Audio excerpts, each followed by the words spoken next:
Hari Priye Vancha Kalpatarubhrasya Krupa Sindhubhya Evacha Patitanam Pavanebhyo Vaishnavebhyo Namo Namah Nama Om Vishnupadaya Krishna Prishtaya Bhutale Srimate Bhaktivedanta Swamin Niti Namine Namaste Saraswati Deve Gauravani Pracharine Nirvishesha Shunyavadi Pashyatya Deshatarine Jaya Shri Krishna Chaitanya Prabhu Nityananda Shri Advaita Gadadhar Shivasadi Gaura Bhakta Vrinda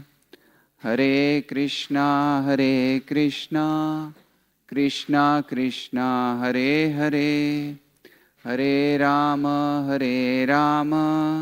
Rama Rama Hare Hare.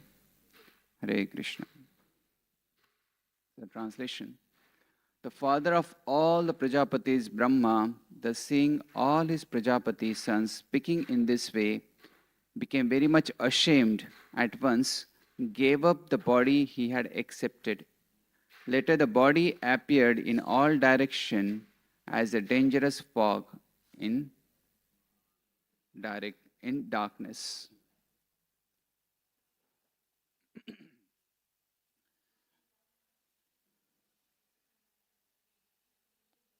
So, this is really a tough section to speak about this episode of Brahmaji.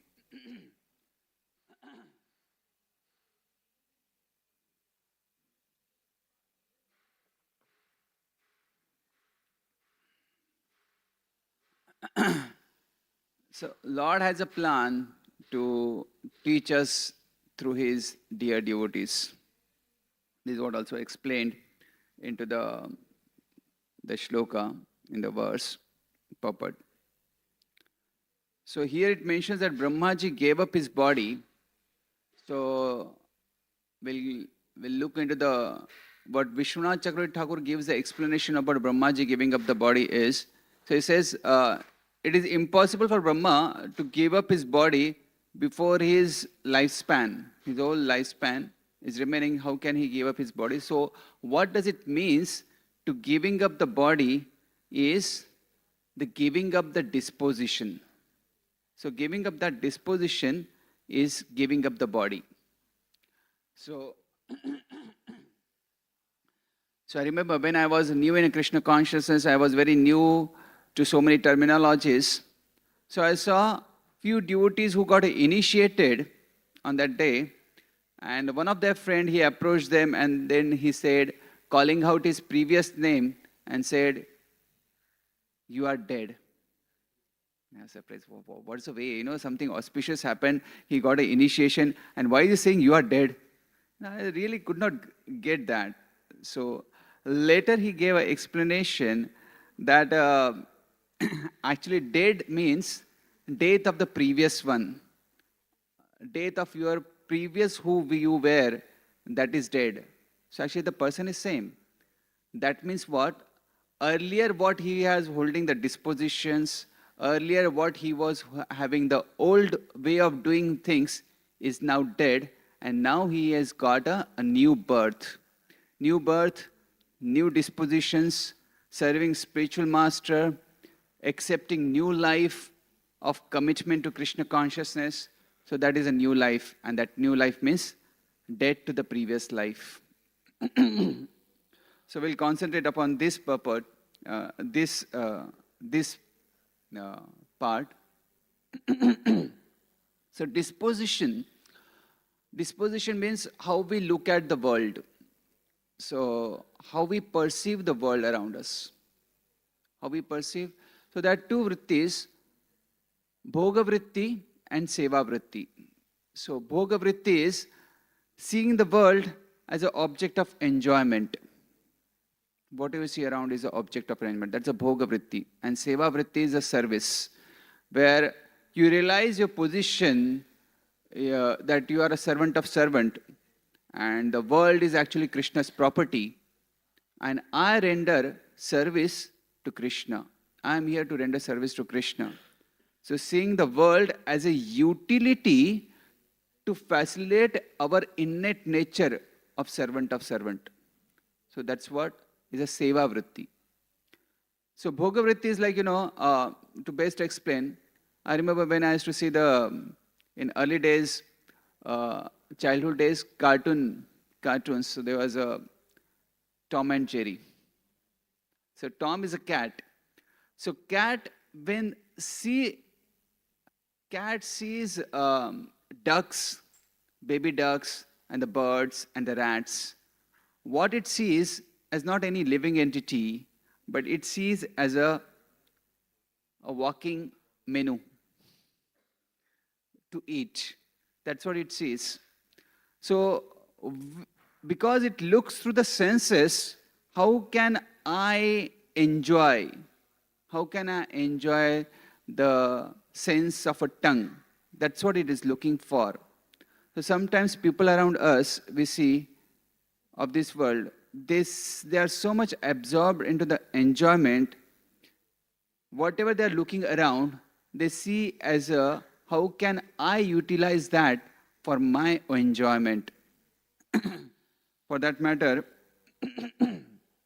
like for the lizard, anything which is a small thing which is moving around, it looks like an eatable and it immediately wants to grasp it. So humans may not be that gross, but that tendency is always there, that to see around anything and how can I gratify that thing for my sense enjoyment. So the tendency is always there. That is our Bhogabriti. And that's how we perceive the world around us. But the seva vritti is, it is not my property, but it is a Krishna's property. And how can I utilize in the best possible way for the Krishna service? That's how devotee sees the world. That's how he has a disposition towards the world. So this disposition, this perception shapes us. A selfish enjoyer, finding the temporary pleasures in the gratifications, but over a period he only reveals the dukkhalayam ashashvatam part of this world. And more he wants to gratify, more he finds ashashvatam, very temporary, and at last it gives more and more miseries, and becomes more frustrated and suffers more. Whereas the perception of a devotee is that they want to perfect their life, so they want to eternally render service to Krishna. So they are finding the eternal pleasures in the service of Krishna, here and later into the spiritual world. So contrasting with the seva, bhogavriti and seva vritti is, Lord Shri Krishna says in Bhagavad Gita, dukkhalayam ashashvatam. So it means that this world is a place of a misery for whom? Who they see this world for their own sense of enjoyment. But interestingly, Prabodhananda Saraswati, he says, this world is a Vishwam Sarva Sukhayate. This world is pleasurable. Now, how is that? Because he sees this world as a Sukhayate because he identifies oneself as a servant of Krishna. And Krishna is the enjoyer. I am a cooperator. I just have to assist Krishna. I just have to be a servant of Krishna. So seeing the world to the two perspectives gives us a different motions. So one father had two sons. So one was very alcoholic and other was very much against it. So asked the first son, why are you so alcoholic? Was it like a compulsory drunkard? So he said, whole my childhood, I watched my father drinking alcohol. That's the reason. And other son was asked, why are you dead against alcoholism. He said, whole of my life, I watched my father drinking alcohol. Same situations, but the two had a altogether different perceptions. How you react to the things, right? So people see the things not what it appears, but through their perceptions.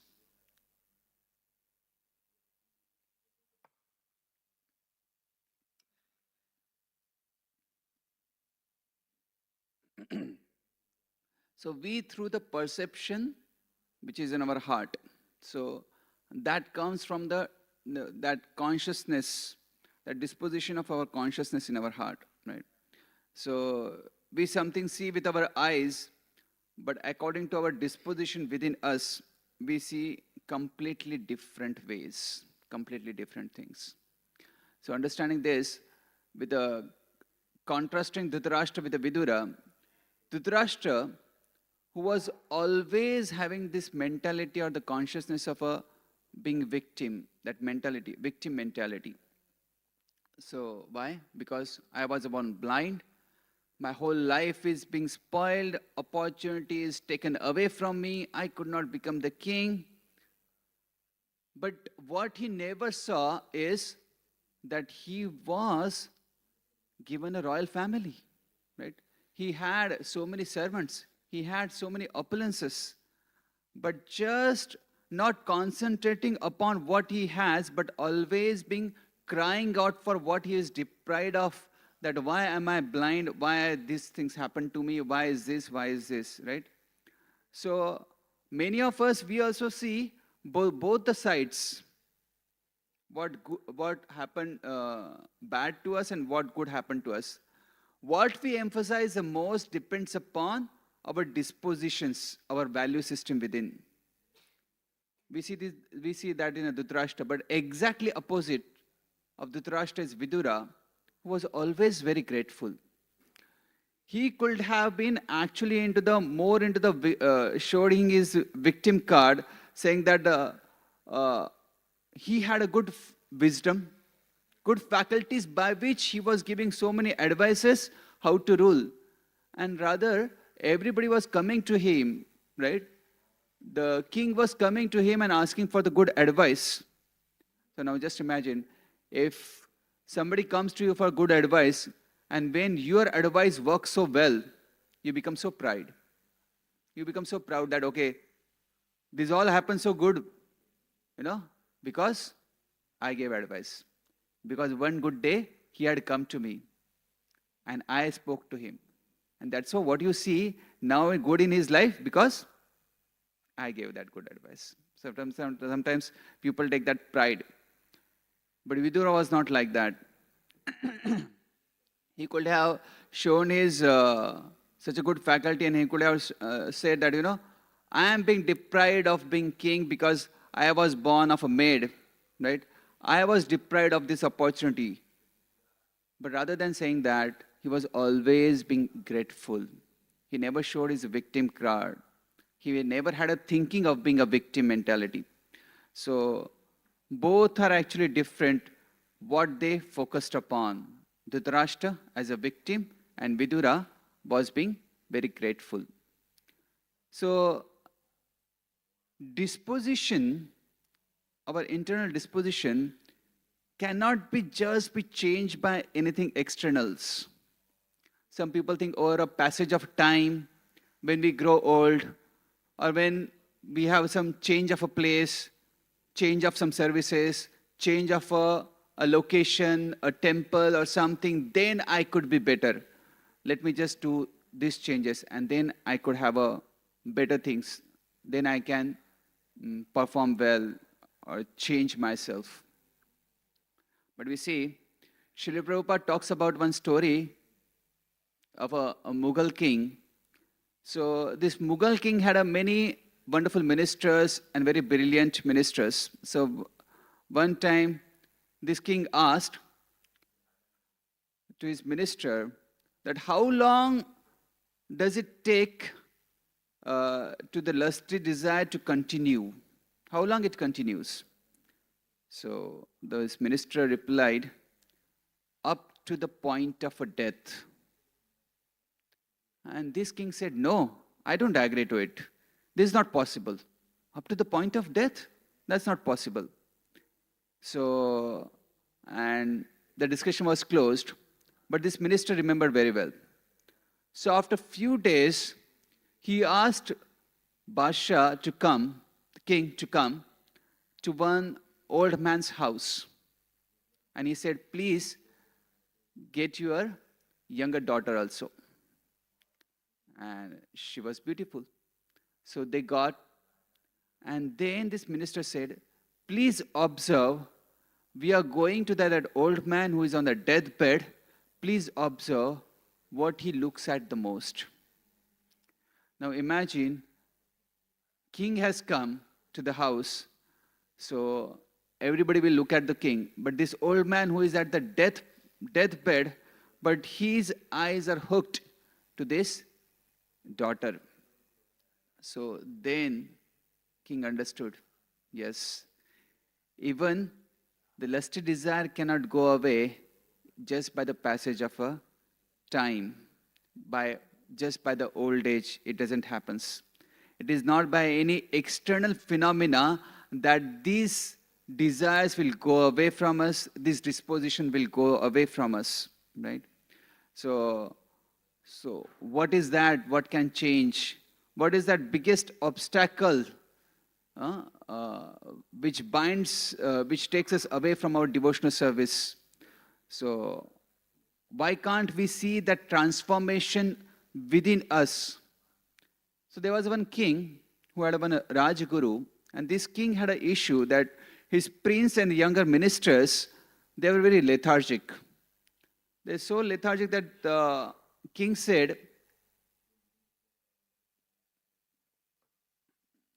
I can't find them to take my kingdom ahead. Although they have potential, but they are so complacent. So I need to work upon something upon them. So this Rajguru, he said, okay, he devised a plan. And he said, please inform your prince, all those princes, and your ministers to come and inform them that the person who has stopped your progress is died. Please come to offer your homages. And now everybody was very curious. Who is that? Because that was not revealed. So they came and they saw there was a platform, somewhat elevated platform on which he was being kept. So one by one, they climbed upon, they offered their homages, flowers, but to their surprise, there was nobody lying, but there was a mirror. And that mirror said, the person who stopped your progress is you yourself. You yourself is the biggest enemy of yours, right? So who is stopping the progress? We ourselves, who don't have that disposition of working internally. So there's a wonderful shloka. It says in a Prithu Maharaj section, it says, Nata paratara loke pumsa swartha vyatikrama yadadi anayasya prayesvam atmana sva vyatikrama. So it says, there is no stronger obstruction to one's self-interest than thinking other subject matters to be the more pleasing than one's self-realizations. So one delay the process of self-realizations and not internalizing it. We keep on delaying. We can point a finger at so many people and so many situations because of this. This has created so many obstacles in my life. This is the other obstacles to achieve the perfection of life. But we need to deliberate and introspect ourselves inside.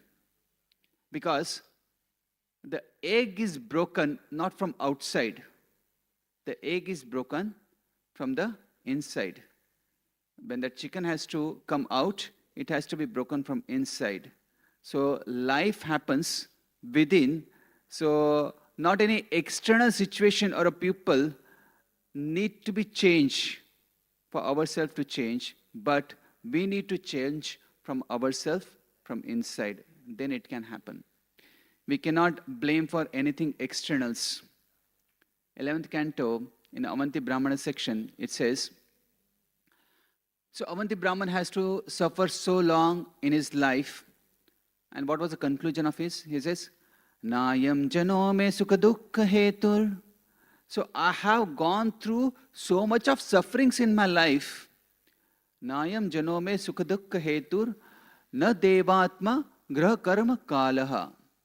I am thinking that this suffering was caused because of other people. But that's not the case. Later, I thought it is caused because of the demigods. No, but that is not the case.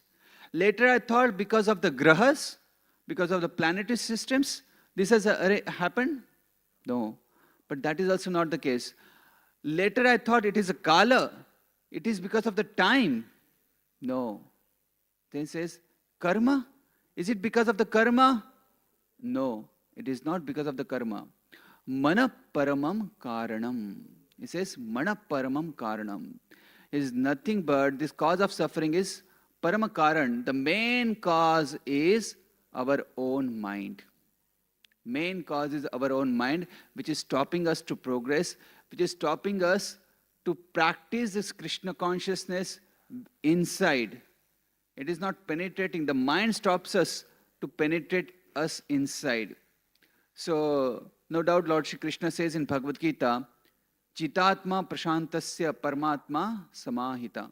So it says, if one has conquered one's mind, superself has already reached. Right? So there is a lot of pain involved to go and look for, introspect oneself. Right? So the pain is there, but we need to go through it for the realizations. The externals, it's very easy to change the externals. It's very easy to make show of being a good devotee. You just need to be putting upon a good tilak, good dhoti kurta, folding your hands always, right?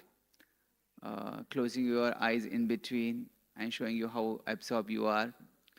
It is very easy to make a show of being a good devotee externally, right? We can come up to a good habits also, that waking up early, waking up at 4 a.m. and reporting at 4:30, right? We may change our diets, right? So Sri Prabhupada was once on a morning walk, and devotee said, Prabhupada, nowadays there is this habit is coming up that they want to go for a vegetarian diet, raw fruit diet, raw diet. And Prabhupada said, so what's the big deal? Even the sheep and goats are also vegetarian. They also eat raw. So what's the big deal? So just changing the externals doesn't make sense. So people are ready to change externals because it doesn't take much. But what is needed most is to change our consciousness, to change our dispositions. That mind doesn't want us to change. So Prabhupada says, if we don't change our consciousness, our dispositions, then something is wrong in our practice of Krishna consciousness. We need to look into. So self is the cause. We need to change that quality of desire. Srila Prabhupada mentioned wonderfully, listen to one of the class, he says, change of desire doesn't mean that a better gratification. A dog and a cat, they are also eating to their taste. And human beings are also eating to their taste.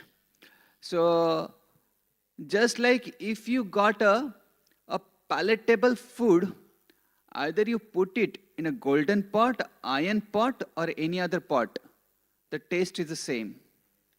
So, one may think, okay, I am eating in a golden pot, and therefore I am advanced.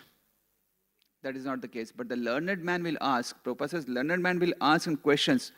Whether you have changed the taste? No. You have just changed the externals. The pot is changed, but the content is the same. Pot has changed, but the content is the same. And therefore, going internal is more important. Internalizing things, internalizing Krishna consciousness is more important.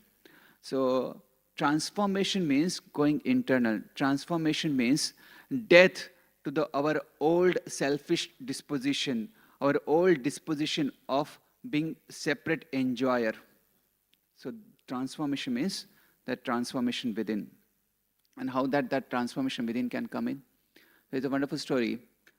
A king had organized a wonderful festival, and he called out many kings, different kings, and he called out his guru, who was staying in the outskirts into the forest. So he called him. And the whole day and night, the performances were arranged, the dance was going on, and it was now quite late in the night.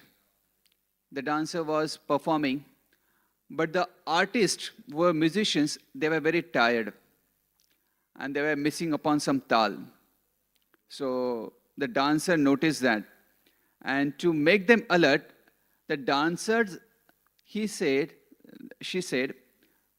Atito bahu kalo re kinchit eva shishyate kshana matrasya doshena ma bhavatvam kalankita kshana matre doshena. You have been performing such a wonderful act, you have been performing such a wonderful music for so long. Now it is just some time is remaining. Kshana matra. Why are you, by not being attentive for this time period, why are you bringing upon so much pollution? Why are you bringing upon so much condemnation? You will be subject to the condemnation. So better be alert. There are just few things are remaining. Few last moments are remaining. Now the sun is about to rise. So just few moments. Just hearing that verse and the words of that dancer, all the personalities understood in a different way. So Guru, he actually, when he heard that, he was shocked. And he offered obeisances to that dancer. Prince, he actually gave his pearl necklace to this dancer. Princess, she gave a golden ring to that dancer. King was amazed to see the reactions of these many people. So king questioned, what happened? So the Guru replied, Guru said, actually she is not an ordinary dancer. She is my Guru. She is my Guru? And everyone was like astonished. Why? So this Guru said, she opened my eyes. I am now so much old. I am at the fag end of my life. And now I should properly absorb myself in a day and night into absorption of Krishna and performing my devotion service. I was in the outskirts of the village. I was performing my devotion service in the forest. But why am I wasting my time here? Just for so much lifetime I have been performing such a wonderful devotional service. Why am I for this time is just wasting my time for such a mundane entertainment? So I understood my lesson. Princess, she said, O king, I am of marriageable age. But now I was thinking that why are you not having any plan for my marriage? So I devised one plan to get married to your commander and run away along with him. So, but these words put me to the introspection that for so many years I maintained the dignity of yours and our family. Why should just for some years, for some time, I should bring disreputation to the family? So she saved me from such a great blunder. And the prince came forward and he said, Father, you are growing so much old, and there was no symptom of that you are leaving the kingdom and you are handing over the king's throne to me.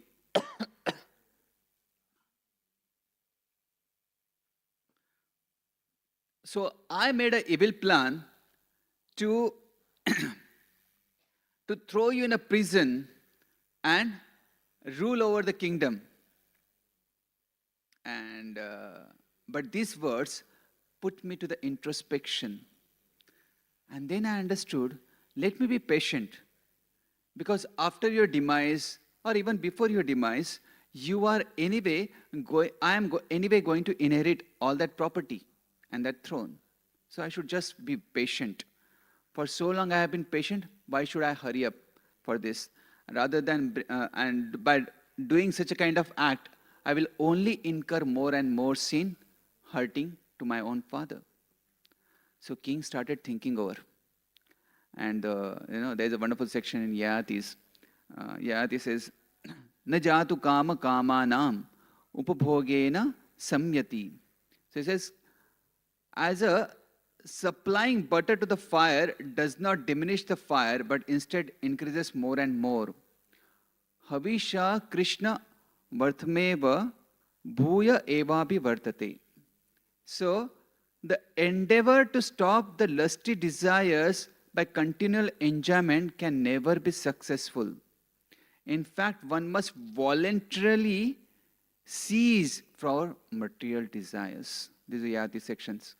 So he says, the king thought then, I should become detached and give the kingdom to the prince. And then he turned to the princess and said, there's so many wonderful kings have come here. Choose any one of them. And he got a princess married. And he took instruction from Guru and he went upon pilgrimage. So this was a transformation was bringing to so many people. Now the dancer started thinking, observing the effects of her words, she felt the transformation and she gave up all things and started engaging in Krishna service, exactly like the episode of Pingala. When Pingala, she was waiting for her clients, but nobody was turning up. But then she had an introspection and she says, I am such a fool that I have given up the service of that person who, being eternally situated within my heart, is actually most dear to me. That Lord is within my heart and is most dear to me. The most dear one, Lord, is the bestower of real love and happiness. Although He is in my own heart, I have completely neglected Him. Instead, I have ignorantly served insignificant man who can never satisfy my real desires, who have simply brought me unhappiness, fear, anxiety, lamentation, and illusion. Only what they have given me is this illusion. So let me look within my heart, the Supreme Lord as a Paramatma. So these words brought so much transformation. We see in the case of Lala Babu also. Lala Babu, who is now who has a very celebrated temple in the Vrindavan, who is a great saint in the Vrindavan. But earlier he was a great merchant. And hearing the words from the two ordinary ladies in a Bengali, that sun is setting up, tada tadi, let's do hurry up, sun is setting up, let's go. So hearing those words, Lala Babu's transformation happened. So if such a words can bring about transformation, how much the words of Srimad Bhagavatam can bring about the transformation? So that is a process. Nashta prayeshu abhadreshu nityam bhagavata sevaya. So nashta prayeshu abhadreshu. Whatever there is a troublesome in the heart is almost completely destroyed by nityam bhagavata sevaya. Bhagavati uttama shlake bhaktir bhavati naishtaki. And then in our heart, the loving service of the Lord can be established. And that's why Prabhupada, he established in all ISKCON temples, we should have a Srimad Bhagavatam class, Nityam Bhagavata Sevaya. So by hearing the Srimad Bhagavatam every day, we can actually get that transformation. That transformation within can happen, and not just externally, but that internal transformation, what we are looking for. So the perception of the disposition changes. In Gita's chapter 1, Arjuna was watching Armin and said that, my hairs are standing at end, bow is slipping from my hand. Somebody who has taken a vow that if somebody asks me to keep my bow aside, I will kill that person, who has taken that vow, who was so determined to fight. But he is saying, now my bow is slipping from my hand, the mind is reeling. But after the Gita is spoken, after the words of Lord Shri Krishna, Gita is what? Bhagavad Gita, words of Lord Shri Krishna. When it was spoken, what does the same Arjuna says? Nashta moho smriti labdha tat prasadat maya achyuta. Sito smi gata sandeha, without any doubt. Karishye vachanam tava, I will follow your words.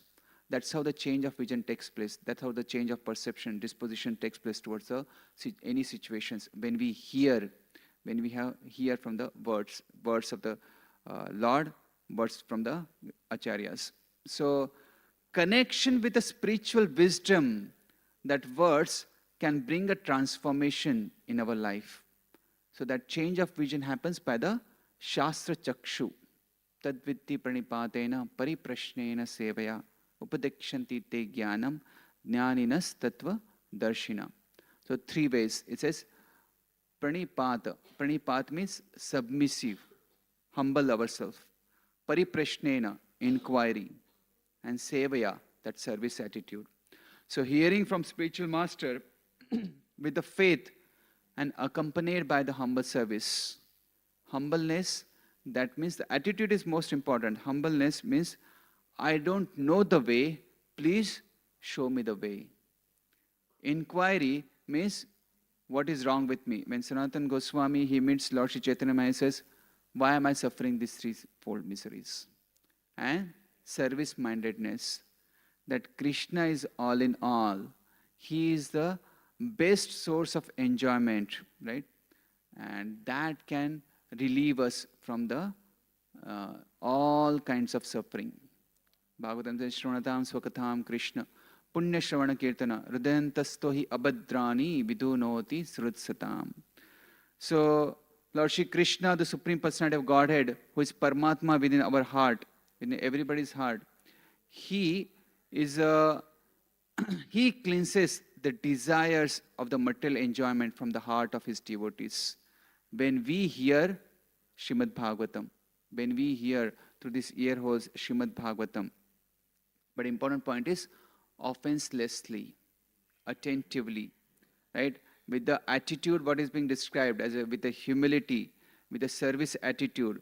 When we hear this message, then all these abhadras are destroyed from our heart and we become purified and we will be able to hear more better way and more properly. So Prabhupada writes in the purport, he says, the material scenes are products of our desires to lord it over the material nature. It is very difficult to get rid of such desires. It's very difficult to get rid of such desires, and the highest desire of obsession for the lust, right? That lusty desires is very difficult, as we saw in the story of that Basha. But if one is engaged in hearing the glories of the Lord, gradually he realizes his real position. By the grace of the Lord, such a devotee gets a sufficient strength to defend himself from the state of disturbances, and gradually all disturbing elements are eliminated from his mind. So, all these things from the internals, he will be purified of all these anarthas internally. So, process of hearing of Srimad Bhagavatam is, when we start hearing Srimad Bhagavatam, Krishna within our heart, he starts acting. Because Prabhupada writes in that purport, he says, Krishna wants to see that his devotees come back to him as early as possible. He wants to expedite the process. So he's just looking for a small desire where the devotees are showing that smallest desire to turn towards Krishna. And that turns towards Krishna means they give a quality hearing, right?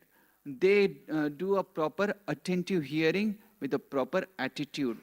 And that's where Krishna takes that small clue and he starts acting and he clears off all that unwanted things from our heart, right? And that result of such a wonderful hearing is, Lord Shri Krishna says, in the 18th chapter, he says, Mat chitta sarva durgani mat prasadat tarishyasi atachetvam ahankaran na shoshasi mingshasi. He says, if you become conscious of me, so the best way is Shravanam. If you become conscious of me, you will pass over all the obstacle of condition life by my grace. There are so many obstacles, and the biggest obstacle what we are discussing in this episode. So if, however, you do not become such a you do not work on such a consciousness, you don't change your dispositions just because of our false ego, just because our mind doesn't want. Externally we may change, but internally it doesn't happen. Then it will not work. But that disposition is very easy just by hearing about me, Lord Shri Krishna says, hearing about me, right? And you will never be lost. So this is what is important. So death actually means the death to the disposition, death to our old consciousness, where we are thinking about all world is for my sense enjoyment, but bringing about that transformation in a seva vritti. That's what we are looking forward for. Hare Krishna. So anybody has any comments or some reflections or any questions we can take upon something?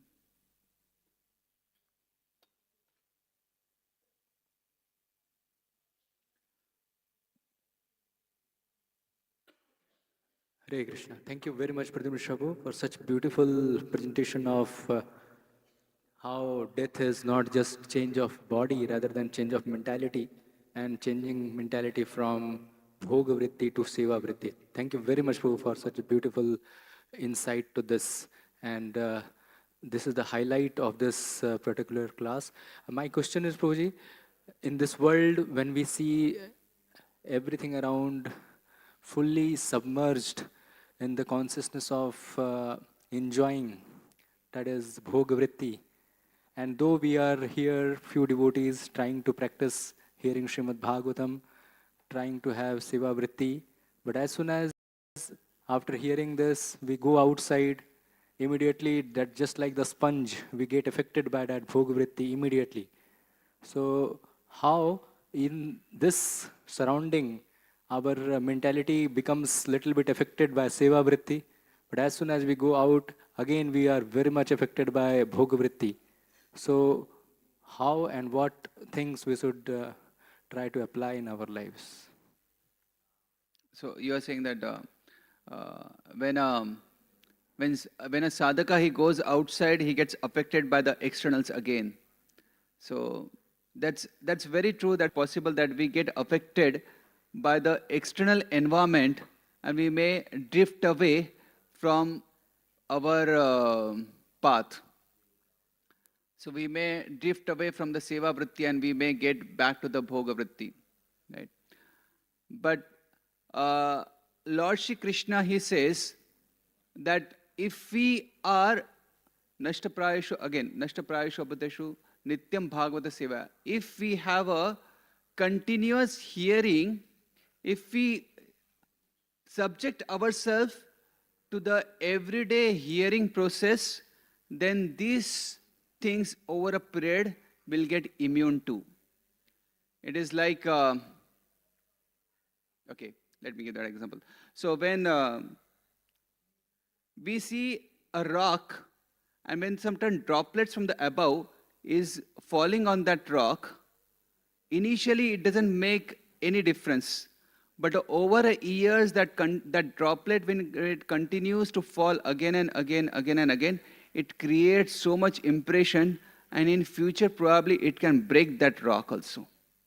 So although our anarthas are very big, although the outside environment is such a rock solid, which can actually, looks like very difficult to have a transformation, but that continuous Nityam Bhagavata Sevya, that continued hearing can create a longer impression in us, and we will slowly become immune to it. We need to have that patience. But sticking to that process is more important. So by ourselves, we cannot cross over the ocean. Swimming into the ocean, crossing the ocean is very difficult. Sometimes the people, they take as a challenge to cross over certain channel, but to cross over the ocean, Atlantic Ocean or something, is impossible by one's own effort.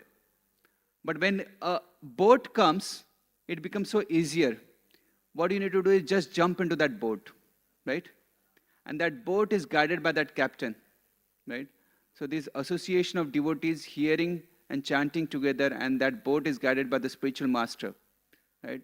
We can easily cross over the ocean. What we need to do is just don't jump out of the boat.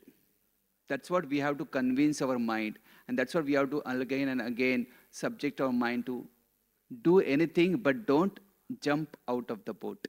This association of devotees. Thank you very much. Hare Krishna. Granthara Srimad Bhagavatam ki, Srila Prabhupada ki jai.